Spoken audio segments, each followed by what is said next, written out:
des révélations étonnantes. Dans les colonnes du magazine Taclé, Cléo Watson a évoqué le comportement étonnant de Boris Johnson pendant la pandémie et le fait qu'elle avait l'impression d'être sa nounou. Cette ex-collaboratrice a d'abord déclaré « Mon rôle au 10 Downing Street semble fantaisiste, mais la plupart du temps, j'étais beaucoup plus proche d'être la nounou de Boris. » Au début de la pandémie, les tests étaient limités donc, comme tout le monde, le Premier ministre faisait régulièrement prendre sa température pour vérifier les symptômes. C'était généralement moi qui le faisais, le dominant, avec ou sans talons. Je trouvais généralement utile d'être physiquement intimidante dans le rôle de nounou, une main sur une hanche, à la manière d'une théière, et l'autre brandissant un thermomètre numérique. Au cours de cet entretien, Cléo Watson s'est rappelé « Si est-il encore le moment, monsieur le Premier ministre ? Je disais. À chaque fois, ne voulant jamais manquer une bonne occasion de faire une farce, il peignait consciencieusement de se pencher. » Malade, le Premier ministre britannique continuait d'errer hors de son bureau, où il était confiné. Alors, le personnel devait le barricader là à l'intérieur de son bureau.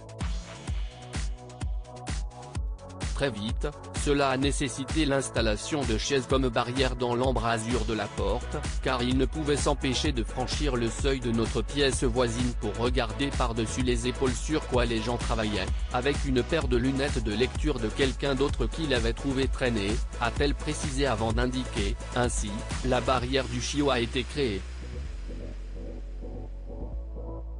Il s'agenouillait sur les sièges, ses coudes appuyés sur le dessus, comme un grand golden retriever indiscipliné, hurlant pour attirer l'attention.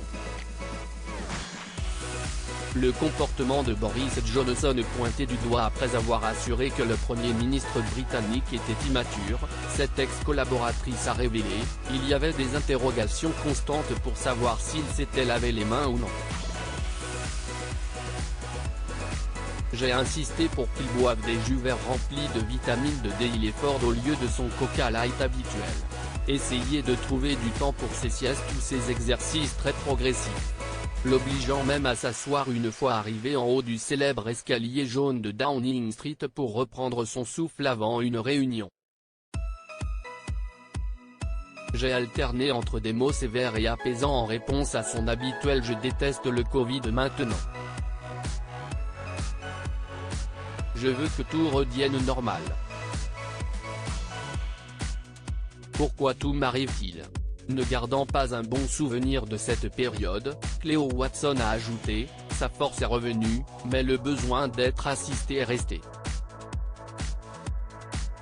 Je me souviens d'une réunion au milieu de l'été à Chequers, entre les confinements, lorsqu'il a réuni un groupe de conseillers politiques pour réfléchir à ce que l'automne apporterait. Nous sommes montés à l'étage et avons été accueillis par une odeur épouvantable et ce que j'ai pris pour une petite crotte sous la table. Oh mon Dieu, a déclaré le Premier ministre en me regardant dans l'attente d'une réaction, Dylan a fait caca. J'ai adopté la pose de la théière exaspérée. Eh bien, vous feriez mieux de le ramasser alors, dis-je. Et il l'a fait.